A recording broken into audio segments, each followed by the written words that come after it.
என்ன கலைஞர் என்ன பண்றாரு? கலைஞர்கள் நான் மரியாதை கொடுத்தா கலைஞர் பேசிய என்ன கலைஞர் என்ன பண்ணாரு? இந்த தமிழ்நாட்டை அடமானம் தான் வச்சா கூட பேசினா இனம் இனம் இனங்கிறாரு. இனத்தை பூரா கொண்டு குமிச்சவர் தான் சிலவன்ல இவர் இனத்தை பத்தி பேசுறாரு. எதுவுமே இல்லாத இந்த ஆட்சி என்னையா வெக்கக்கேடான ஒரு ஆட்சி. நீங்க மக்கள் என்னமோன்னு பண்ணி அந்த மக்கள் இந்த ரெண்டு கட்சிகளும் திமுக காங்கிரஸ் சரியான பாடம் போட்டு சிலர் ஆசைக்கும் தேவைக்கும் வசதிக்கும் ஊரார் கால் பிடிப்பார். ஒரு மானம் இல்லை, அதில் ஈனம் இல்லை. கேப்டன் அவர்களும் கலைஞர் அவர்களும் பல ஆண்டுகாலமாக நட்புல இருந்தவங்க உங்களுக்கு தெரியும். எங்கள் திருமணத்தை நடத்தி வைச்சவரே கலைஞர் அவர்கள் தான். அறிவாலயத்துக்குள்ள நான் போகும்போது எனக்கு கேப்டன் நினைப்பு தான் வந்துச்சு. ஏன்னா திருமணம் முடிஞ்சு எங்க ரிசப்ஷன் நடந்ததுமே அறிவாலயத்துல தான் என்பது உங்க எல்லாருக்கும் தெரியும்.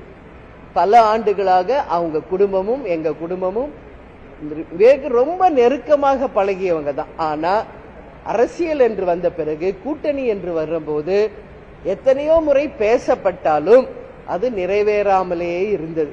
கலைஞர் அவர்கள் கூட 2016 பழம் நழுவி பாலில் விழப்போகிறது என்று கூட சொல்றார். கேப்டனுக்கு விருப்பம் இருந்தது. ஆனா அந்த கூட்டணி அப்ப முடிவு செய்ய முடியல, இறுதி ஆகல. 10 வருஷம் கழிஞ்சு பழம் நழுவி தேன் கலந்த பாலில் இந்த முறை விழுந்திருக்கிறது.